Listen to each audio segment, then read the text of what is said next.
Mr. President, June inflation's numbers came out last Wednesday, and as is typical for the Biden presidency, they weren't good. In fact, they were spectacularly bad. Inflation at 9.1% in June, the worst inflation since November of 1981. The last time inflation was this bad, America was still a year and a half away from finding out whether Han Solo would survive his time in carbonite. Mr. President, we all know how we got here. In large part, it was via a Democrat spending spree.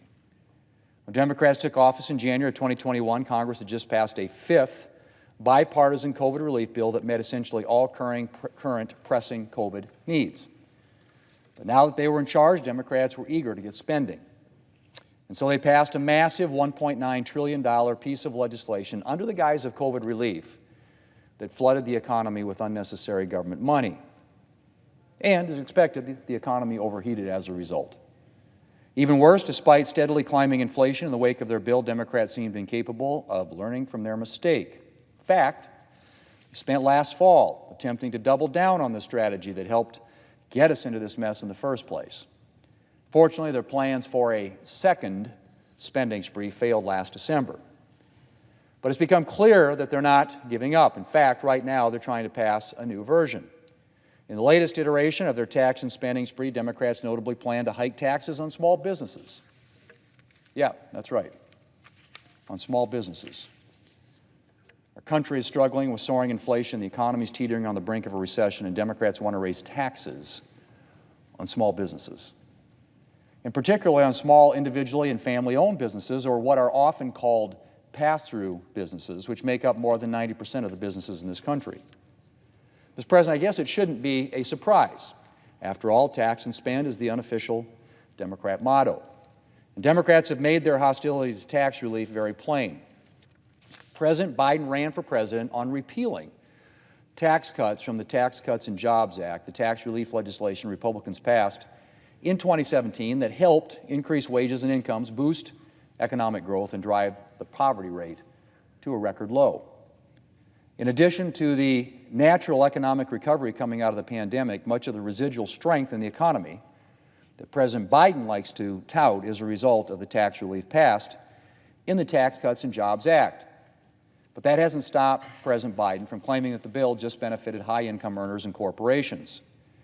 The only problem with his narrative, of course, is that lower and middle-income Americans are actually the ones who saw some of the biggest benefits from Republicans' tax relief legislation.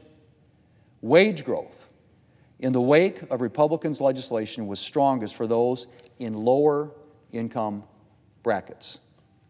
From 2017 through the end of 2019, real wealth for the bottom 50% increased by an astounding 28.4%, compared to 8.9% for the top 1%.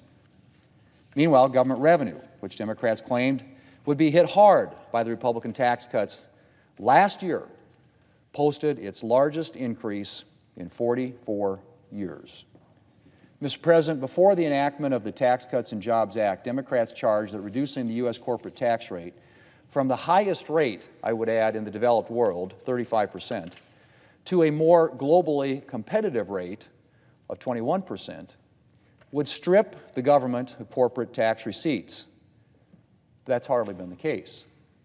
Not only did federal corporate tax revenues come in at a record high in fiscal year 2021, corporate tax revenue as a share of the economy rose to its highest level since 2015. Total tax receipts are set to increase this year by 19.5%, or $800 billion, according to the nonpartisan Congressional Budget Office, after rising last year by 18%.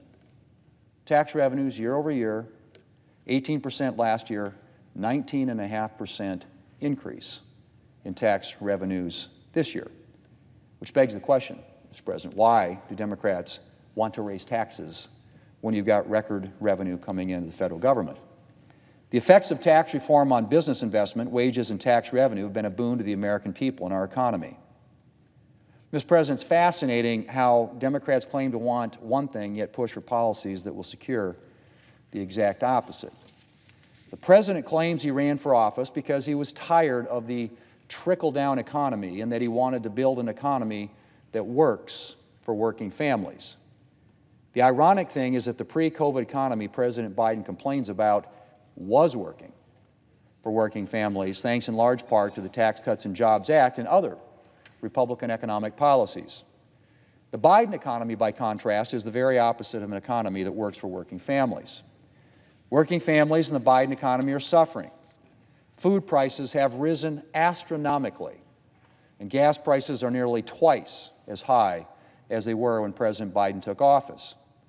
Real average hourly earnings are currently declining at the fastest pace in 40 years. And Americans continue to see a de facto pay cut under President Biden.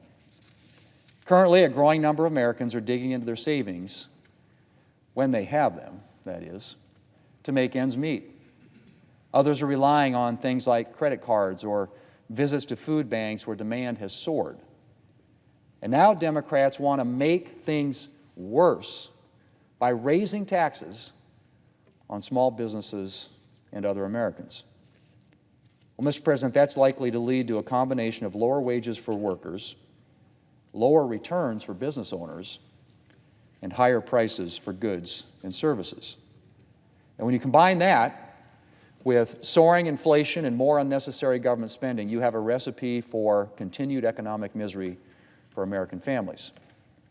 Mr. President, if Democrats really wanted to help American families, they'd be focused on making all of the Tax Cuts and Jobs Act tax cuts permanent. Instead, they're pursuing tax and spending policies that will make the economic havoc that they've created even worse. Let's hope that the newest iteration of their Build Back Better tax and spending spree will fail before American families have to suffer any more consequences.